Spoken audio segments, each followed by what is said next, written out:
Hello everyone, welcome back to the channel.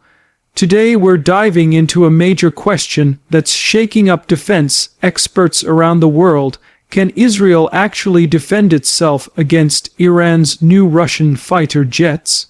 This topic has sparked intense debate across military and political circles because it could shift the balance of power in the Middle East in ways we haven't seen in decades. Israel has always relied on its superior air power, especially with its American-made F-35 stealth fighters. But now, with Iran reportedly receiving advanced Russian jets like the Su-35, everything could change. For years, Israel has been known as one of the most advanced air forces in the world. Its pilots are among the best trained, its radar and defense networks among the most advanced, and its air-to-air combat systems are cutting edge. But even with all of this, facing a potential new adversary equipped with Russian fifth-generation or near fifth-generation aircraft presents a serious challenge. Iran has been waiting for years to modernize its aging air fleet, which still relies on American jets from before the 1979 revolution. The arrival of the Su-35, one of Russia's most capable fighters, marks a new chapter in the Middle East arms race. The Su-35 is not just another fighter. It's a fourth-plus-generation jet equipped with advanced radar, high maneuverability, long-range missiles, and the ability to detect stealth aircraft. It has supercruise capability, thrust, vectoring engines, and can engage multiple targets at once. For Israel, that means it's no longer facing outdated jets that can be easily neutralized. It's facing an opponent that could potentially challenge its air dominance for the first time in decades. Israel's defense strategy has always centered on air superiority. Its F-35I Adir stealth fighters are specifically modified versions of the U.S. F-35, adapted for Israeli systems and missions. The Adir can strike deep into enemy territory, evade radar, and carry out precise attacks before the enemy even knows what happened. But now, with Iran's potential deployment of the Su-35, those missions could become more dangerous. The question is whether Israel's stealth edge and integrated defense systems are enough to neutralize this new threat. Iran's alliance with Russia plays a huge role here. The Su-35 is not just a purchase, it's a symbol of deepening military cooperation between Tehran and Moscow. This cooperation includes not only aircraft, but also radar systems, missile defense technologies, and drone coordination. Iran has already supplied Russia with thousands of drones for the war in Ukraine, and in return, Russia is giving Iran advanced technology. The longer this cooperation continues, the more capable Iran's military becomes. Israel understands this better than anyone. For decades, it has prepared for a multi-front war scenario involving Iran and its regional allies like Hezbollah and the Syrian regime. But air power is at the core of that preparation. If Iran's air force becomes significantly more advanced, Israel would have to rethink not just its offensive strategies, but its defensive ones as well.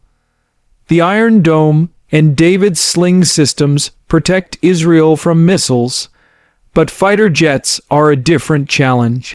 Air-to-air engagements require speed, radar range, and coordination that depend on who sees the other first. Radar detection is the key factor. The F-35 stealth design means it can appear as a small bird on most radar screens, making it difficult for even advanced systems to track. However, the Su-35 is equipped with the IRBC radar, one of the most powerful non-ISR radars in service. It has a massive detection range, and combined with long-range R-37M missiles, it could threaten aircraft from hundreds of kilometers away. This introduces a level of risk Israel hasn't faced in decades, but Israel is not standing still. Its defense industry, led by companies like Rafael, Elbit, and Israel Aerospace Industries, is constantly developing new countermeasures. Electronic warfare, radar jamming, and a fusion between aircraft and ground systems are Israel's greatest strengths. The country's advanced command and control networks allow real-time coordination between all air and ground assets, giving it an edge in situational awareness. Even so, the challenge is serious. Iran's new jets could be based at hardened airfields deep inside the country, making preemptive strikes harder.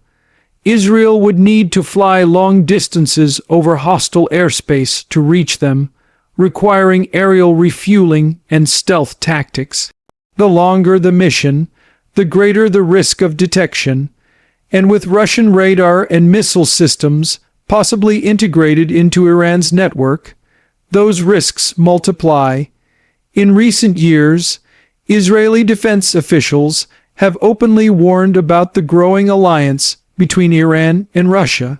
The transfer of Su-35s is not just about hardware, it's about technology exchange. Iranian pilots are likely receiving Russian training, tactics, and data-sharing capabilities that makes them more dangerous opponents.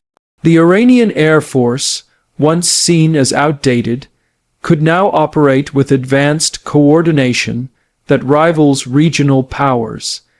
Israel's advantage lies in its experience and adaptability.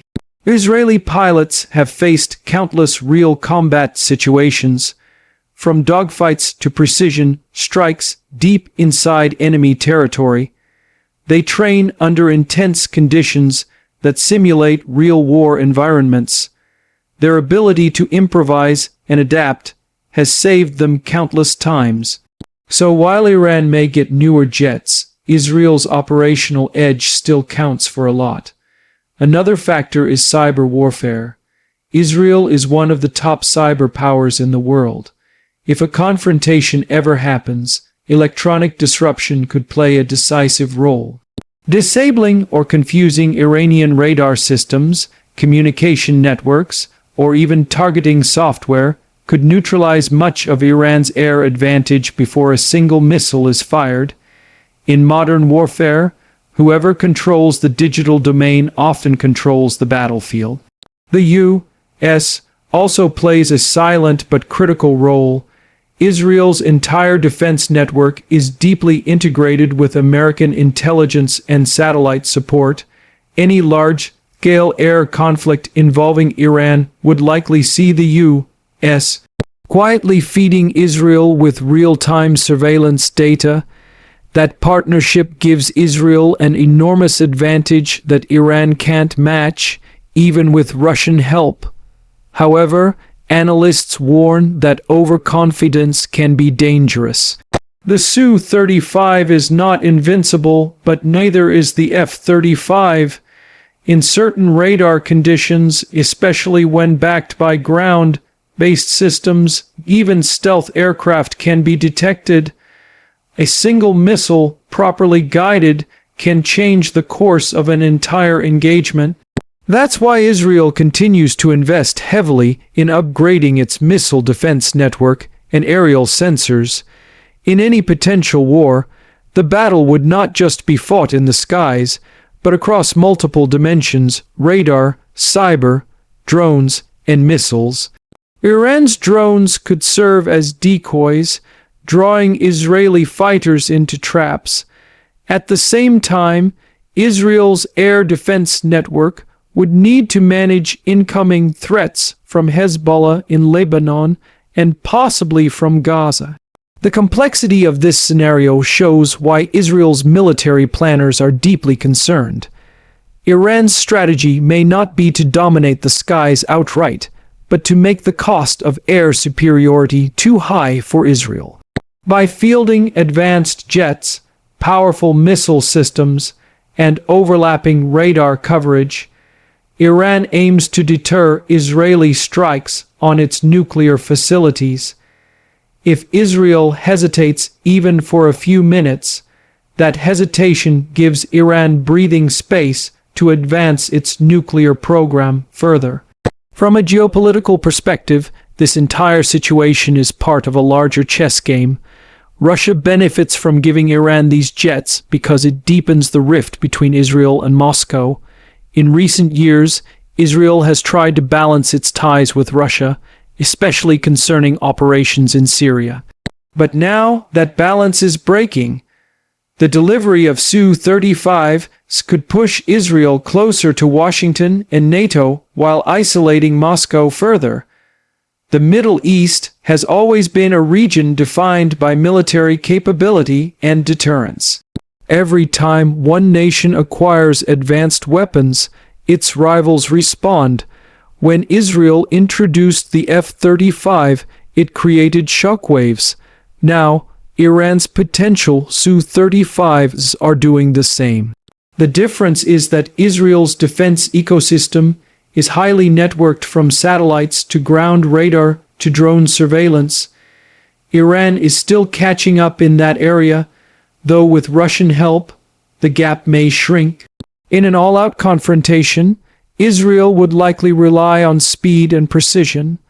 It would try to neutralize Iranian airfields, command centers, and radar installations within hours of conflict starting. Its stealth fighters would strike first, backed by long-range missiles and drones. The challenge would be to avoid Russian-made air defenses like the S-400 or S-300 systems, which can cover massive areas of airspace. If Iran deploys its Su-35s effectively, the outcome of such a conflict would depend on timing, coordination, and electronic warfare dominance. Israel's experience in real combat gives it confidence, but no battle is predictable. The sky over the Middle East could quickly become a battlefield filled with stealth and counter-stealth tactics, where every move counts. Another factor that cannot be ignored is public perception. In Israel, any sign of weakness or vulnerability can have political consequences. The government must show strength and readiness at all times. That's why Israeli officials often downplay threats publicly but prepare aggressively behind the scenes. The truth is, both sides are studying each other constantly: radar profiles, flight patterns, and electronic signatures. Iran, on the other hand, is motivated by ideology as much as strategy. It views Israel as an existential enemy and has invested heavily in building deterrence capabilities. The acquisition of Russian jets gives Tehran a sense of pride and symbolic power. For them, it's proof that they can challenge Western-backed nations militarily, but pride doesn't always translate into battlefield success, especially against an adversary as technologically advanced as Israel. In the end, defense is not just about who has the better aircraft, but who can use them most effectively. Israel's integration of intelligence, technology, and pilot skill remains unmatched in the region.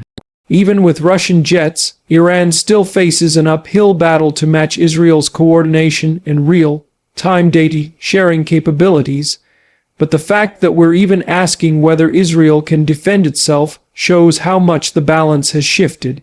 The future of Middle Eastern air combat will likely depend on innovation and alliances. Israel continues to collaborate with the U.S. and even explore cooperation with Gulf countries that share concerns about Iran. These partnerships could form a powerful counterbalance to Iran's new capabilities. Joint exercises, shared radar networks, and regional defense agreements could ensure that Israel is never isolated. Still, the world is watching. Each step Iran takes toward modernizing its air force is met with careful calculation by Israel's defense establishment. The question is no longer whether a confrontation might happen, but how ready each side will be when it does. Technology can give an edge, but preparation, intelligence, and timing decide victory. So, can Israel defend against Iran's new Russian fighter jets? The answer is not simple. Israel has the technology, training, and allies to stay ahead. But Iran's growing partnership with Russia means the challenge is getting tougher every year. The skies of the Middle East are becoming more crowded, more dangerous, and more unpredictable. What's certain is that both nations are preparing for the worst while hoping to avoid open conflict. Every upgrade, every maneuver, and every exercise is part of a silent competition, one that may one day decide the fate of the region. The question remains open, but one thing is clear. The age of uncontested Israeli air dominance is facing its greatest test yet. That's the end of this analysis. Thank you for watching, and don't forget to stay tuned for more updates on global defense developments, because the next move in this ongoing power struggle could change everything.